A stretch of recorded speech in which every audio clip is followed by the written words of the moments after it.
Have you ever wanted to be a superhero? Or maybe even a supervillain? Back in the mid 2000s, there was a game for you. And there could be again if you check out a City of Heroes private server called Homecoming. The original City of Heroes came out back in 2004. I think it actually came out a little bit before World of Warcraft did, and it was an MMORPG based on superheroes. So you could create your own superhero character with your own, origin backstory and your own set of powers, and create your costume from scratch, and then enter this world that was, similar to the real world where you fought criminals and like criminal masterminds, and you leveled up and gained new powers and like new abilities to fly or super jump, teleport, like all that kind of cool stuff, and team up with other players in this like big massive world. So I didn't really play this a whole lot back when it was a current game. I did play it a fair amount. I remember getting the game. I still have my disc copy of the game actually right here on the shelf. But I remember when I picked up this game originally, I played for maybe a month or two, and I enjoyed it quite a bit. But I just really didn't get into it as much as I thought I was going to. And also I was playing Lineage 2 at the time, which if you know anything about that game, requires a big time sink to play, so that probably had more to do with it than anything. But unfortunately, like a lot of other MMORPGs, especially ones that I talk about here on my channel, it actually shut down back, I think around 2012, around the time that a lot of MMOs started either having to shut down or move to a free-to-play business model, just because the player base wasn't really there anymore. But luckily, as with Warhammer Online and Star Wars Galaxies and some other fan favorite games, there is a pretty popular private server out there. I think there's actually a couple, but the only one that I've tried out thus far is this one, which is City of Heroes Homecoming. And so far, it's been a really great experience. I've made a couple characters so far, a villain and a hero, because they added supervillains in an update expansion to the original game that allowed you to create a supervillain and play that side, and you could also like create bases and stuff, I think, but I never really got into doing all that. And later they added this Going Rogue update, which I never did try out, and that's actually why this character that I'm creating now, I'm doing Going Rogue, so I can kind of see what that's like. But yeah, the character creator in this game is awesome. There are so many different costume options and variations of the costumes and add-ons to the costumes. And of course you've got your insane huge color palette to choose from, and you can either like link your colors all together where your outfit is cohesive, or you can individually make each piece of your costume different colors.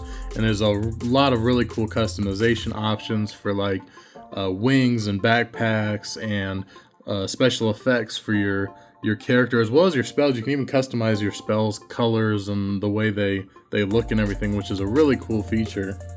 I think you could easily probably sit here for an hour or more creating like your perfect ideal character. I tried to speed through this a little bit on this character just because I was making it for the purpose of making this video.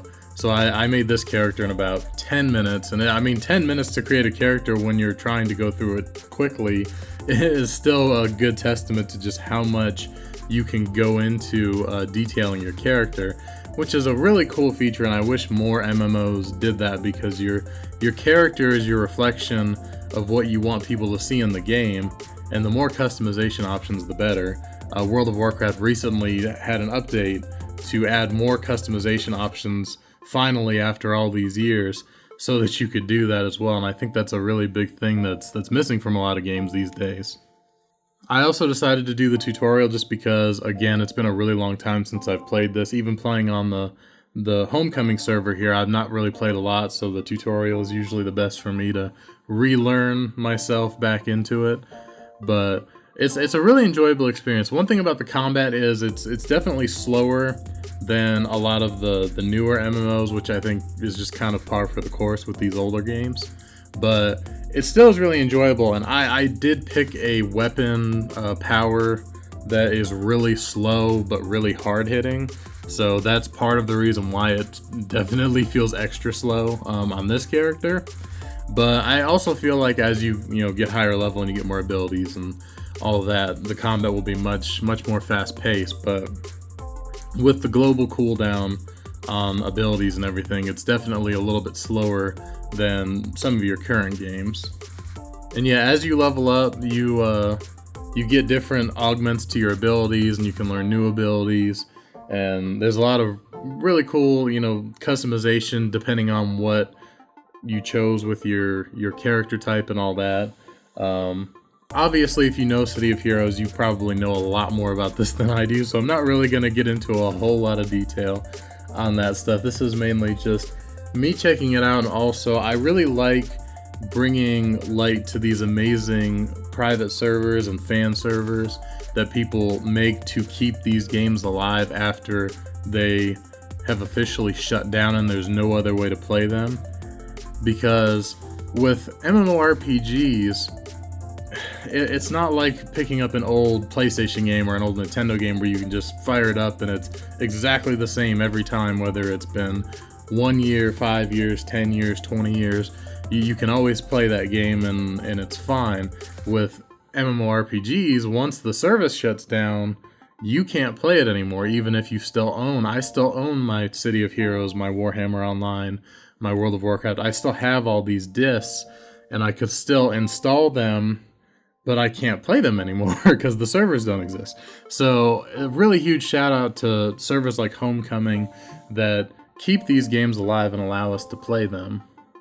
And if you do play on Homecoming, let me know what side you play on. Do you play heroes? Do you play villains? Also, what is the end game like? Is there a lot of activity, a lot of people playing and doing things? Because I'd really be interested to know in the long run, like how the server looks and what the population balance is like and all that. So feel free to let me know if you do play on the server, any information that you think would be good for me to know.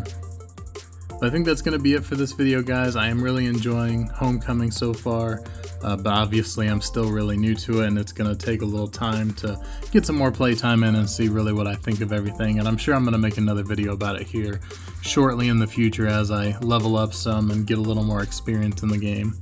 If you did enjoy the video, please hit that like button, subscribe if you haven't already. I'm going to be doing a lot of videos about older MMORPGs and City of Heroes Homecoming, so you can look forward to more of that in the future. But that's going to be it, guys. I appreciate you watching, and I will catch you on the next video.